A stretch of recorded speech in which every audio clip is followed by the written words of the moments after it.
पंचायत चुनाव को लेकर के आरक्षण तय किया जा रहा है। कहा जा रहा है कि अब पंचायत चुनाव समय से पहले हो सकते हैं और इसको लेकर के तमाम चीजें जो है उसकी शुरुआत कर दी गई है।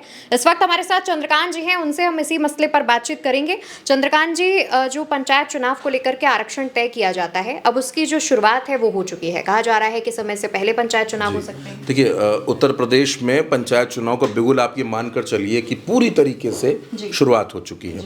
अगर आप इन दिनों हमारे जो दर्शक भी हैं वो अगर गांव में जा रहे होंगे, अपने अपने गांव में देख रहे होंगे, तो प्रधान, बीडीसी और जिला पंचायत के जो तमाम तथाकथित या दावेदार हैं जिनके मन में ये इच्छा है कि वो चुनाव लड़ें, तो उनकी तस्वीरें और उनके नाम आपको नजर आने लगे होंगे। पहली बात तो ये, यानी पंचायत चुनाव का शंखनाद हो चुका है। दूसरी बात, 4 जुलाई से लेकर 8 जुलाई तक चुनाव आयोग की तरफ से ये कहा गया था कि आप लोग अपनी अपनी आपत्तियां दर्ज कराएं। ये आपत्तियां थी आरक्षण को लेकर, सीमा आरक्षण को लेकर, कि फला गांव की सीमा कहां तक रहेगी, जो एक पुनरीक्षण किया जाता है। ऐसा क्यों होता है ये भी मैं बता देता हूँ। ऐसा इसलिए होता है कि पिछले 5 सालों में, ये जो 5 साल बीते, यानी पिछले पंचायत चुनाव से लेकर अब तक, बहुत से गांव, बहुत से खेड़े, बहुत से थोक, बहुत से मोहल्ले ऐसे होते हैं जो या तो नगर पंचायत में शामिल हो गए, या तो नगर पालिका में शामिल हो गए, या नगर निगम ने अपना सीमा विस्तार किया और 2 गांवों को अपने अंदर ले लिया। तो जब वो नगर निगम में चले गए या नगर पालिका में चले गए तो वो नगरीय क्षेत्र में आ गए। अब उनका ग्रामीण इलाके वाला काम खत्म हो गया, यानी अब वो ब्लॉक से संबंधित नहीं रहेंगे, अब वो नगर पालिका या नगर पंचायत से संबंधित हो जाएंगे। तो अब वो जब खत्म हुए तो जो दूसरा गाँव था वो छोटा हो गया या बड़ा हो गया, तो उनको काटा जाए। आमतौर पर उत्तर प्रदेश में मानते ये है कि 1000 की आबादी पर ग्राम पंचायत बनती है। 1000 की आबादी, एक ग्राम पंचायत आपकी बन जाएगी। वो कम या ज़्यादा हो सकता है। तो इसलिए भी ये परिसीमन ज़रूरी है। परिसीमन तो होता ही है ना। जैसे अगर आप बात करें लोकसभा की या विधानसभा की, तो वो परिसीमन जैसे ही आपकी जातीय जनगणना खत्म होगी, वो परिसीमन शुरू हो जाएगा, वो परिसीमन किया जाएगा। तो इसका मतलब है कि फिर नई विधानसभाएं बनेंगी, क्योंकि जनसंख्या भी बढ़ रही है, लोगों की तादाद बढ़ रही, तो उस हिसाब से विधायक होंगे, सांसद होंगे, उसी हिसाब से, उसी अनुपात में प्रधान और जिला पंचायत बनते हैं। पहली बात। दूसरी बात यह है कि आपत्तियां मांगी गई। आपत्तियां दर्ज कराने का और उनको प्रस्तावित करने का, निस्तारित करने का जो काम था वो 9 जुलाई तक चला। अब वो खत्म हो गया। अब चुनाव आयोग की अगली जिम्मेदारी है। चुनाव आयोग की अगली जिम्मेदारी है आरक्षण बनाना।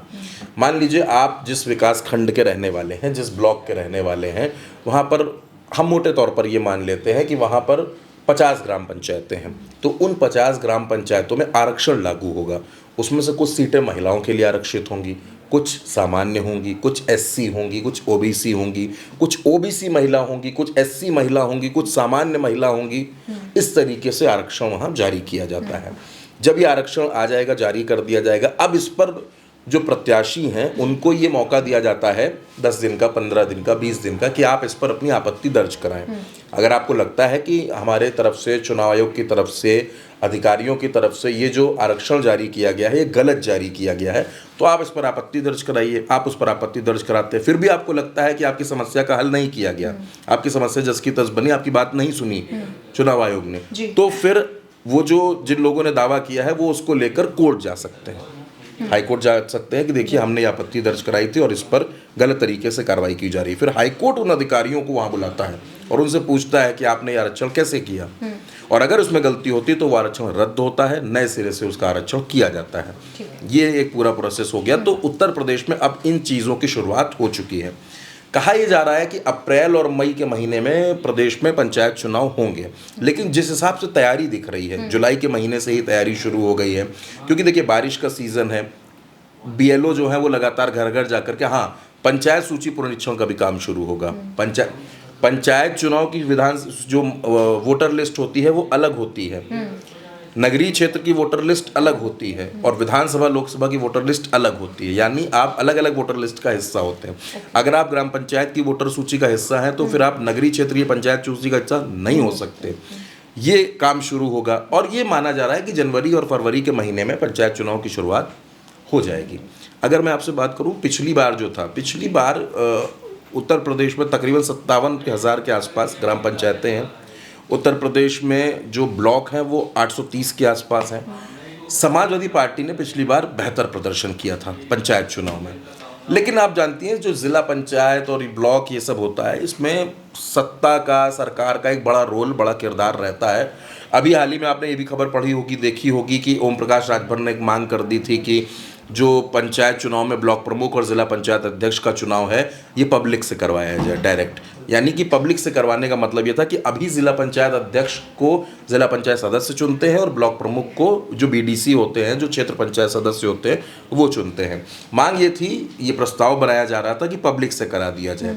तो इससे क्या है, ट्रांसपेरेंसी बढ़ेगी, लेकिन ये उतना आसान है नहीं। हर बार चुनाव से पहले ये कहा जाता है, एक बहुत बड़ा चुनाव है, 57,000 प्रधानों का चुनाव तो होता ही होता है। जिला पंचायतों का इनका अगर चुनाव पब्लिक से कराया जाएगा तो बहुत बड़ा संसाधन, बहुत बड़ा खर्च इसमें लगेगा। तो वो अभी फ़िलहाल ठंडे बस्ते में है।